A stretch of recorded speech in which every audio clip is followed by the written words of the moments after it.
In 1994, a Scottish man approached the now infamous Overton Bridge with his newborn son. He reported an overwhelming sense of dread and unease, as well as a mysterious voice that claimed his baby was actually the Antichrist. Hypnotized by his surroundings, he threw the child over the side of the bridge to its death. The man also leapt, but managed to survive the fall. When questioned by police, the man became overwhelmed with grief and attempted to explain what had happened the best he could. Ever since that day, Scotland's Overton Bridge has been the home to one specific phenomenon: the mass suicides of multiple dogs. Over the last 20 years, dogs have been reported leaping to their deaths from the same spot in which the man threw the baby. At one period in time, 5 dogs in just 6 months left their owners and leapt. No one has discovered a scientific reason for this behavior to this day, and dog walkers are warned not to trek across the bridge while walking with their furry companions.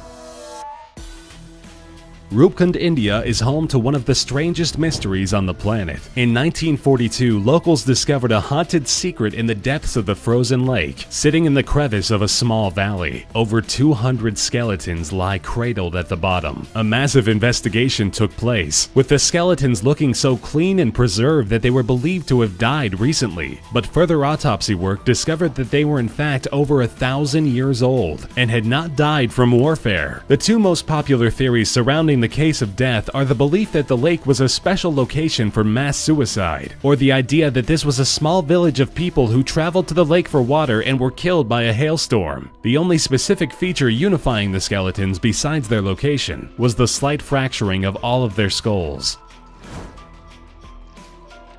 The early 1990s found strange occurrences taking place around one of the most popular destinations at Tequendama Falls, Colombia, home to one of the world's most beautiful waterfalls. It was also the origin of the famous Hotel del Salto, a top-of-the-line luxurious establishment that boasted terrific views of the surrounding jungles. But multiple suicides and rumored demon sacrifices forced the owners to close the hotel doors. And while nothing was ever reported to the media, the local legend of foreign satanic worshippers opening a hellmouth right outside the hotel has been enough to keep many explorers at bay. The hotel still stands in one piece where it was left almost 30 years ago, now captured by the vines that eerily crawl up its walls and windows. The Aokigahara Forest, claiming the second highest suicide rate in the world, has been the subject of multiple films, books, songs, and scientific explorations, and yet there is not one known cause for the number of terrifying losses deep within the woods. Every supernatural entity, from witches to demons to werewolves, has a story twisted in the roots of this sad and evil place, and some scientists have even posited the severe temperature changes by the trees as a reason for the constant suicides. On the edge of the woods, an even eerier sight: dolls tied and stapled to trees in remembrance for lost loved ones the forest has claimed, with piercing, lifeless eyes and limp stature. Warning signs also coat the exterior of the forest, hoping to save anyone they can by offering messages of hope and phone numbers for police. Officers report up to 60 bodies a year in the forest. Not to be confused with the mysterious Bermuda Triangle, the Devil's Sea is a portion of the Pacific Ocean known for multiple major disappearances. In the depths of the sea, divers have found planes, ships, and bodies with no outward signs of what caused their crashes or deaths. Some scientists believe that underwater volcanic activity might be strong enough to affect the magnetic instruments used by planes and boats, and this can cause an immediate shutdown of the craft's tools. The second most popular theory is that the volcanic activity is actually a covering for the opening of hell, and that Satan himself is behind the mass casualties. Researchers tend not to comment on that theory.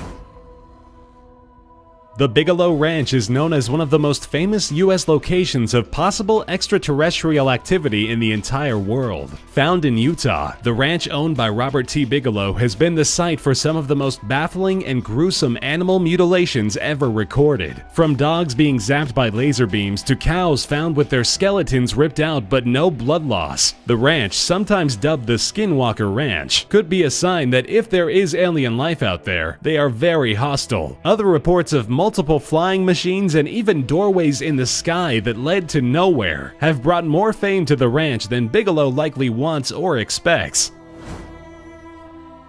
In the 1960s, the U.S. government purchased a large plot of land in northern Ohio that belonged to Summit County. The purchase was for the local national park and forced the residents of the area to abandon their homes for a newly promised recreation center. However, the government forced the park services to burn down any of the remaining homes in order to start rebuilding, though the project was never finished. Now the buildings that remain charred have been given the name Helltown, Ohio, and it has become the home of multiple devil worshippers and illicit activity. Multiple conspiracy theories have risen as to the reason why the government removed all of the residents and attempted to destroy the town. But the most infamous one is that an illegal chemical spill caused the mutation of some citizens, and they and their families were killed in the burning buildings. Another popular location theorized to be a possible hellmouth are the famous mines of Paris. Now heavily guarded by the government, not much is known about the secret location, and it is not open to the public like the local catacombs. The oddest story involving the highly secretive series of dungeons is the discovery of a movie theater deep in the mines. However, when police returned to the theater the next day, it had been entirely taken apart, with not a scrap of evidence of its existence left behind. It is believed that the cinema served the purpose of displaying snuff films, but to whom and who made them is a question that has never been answered.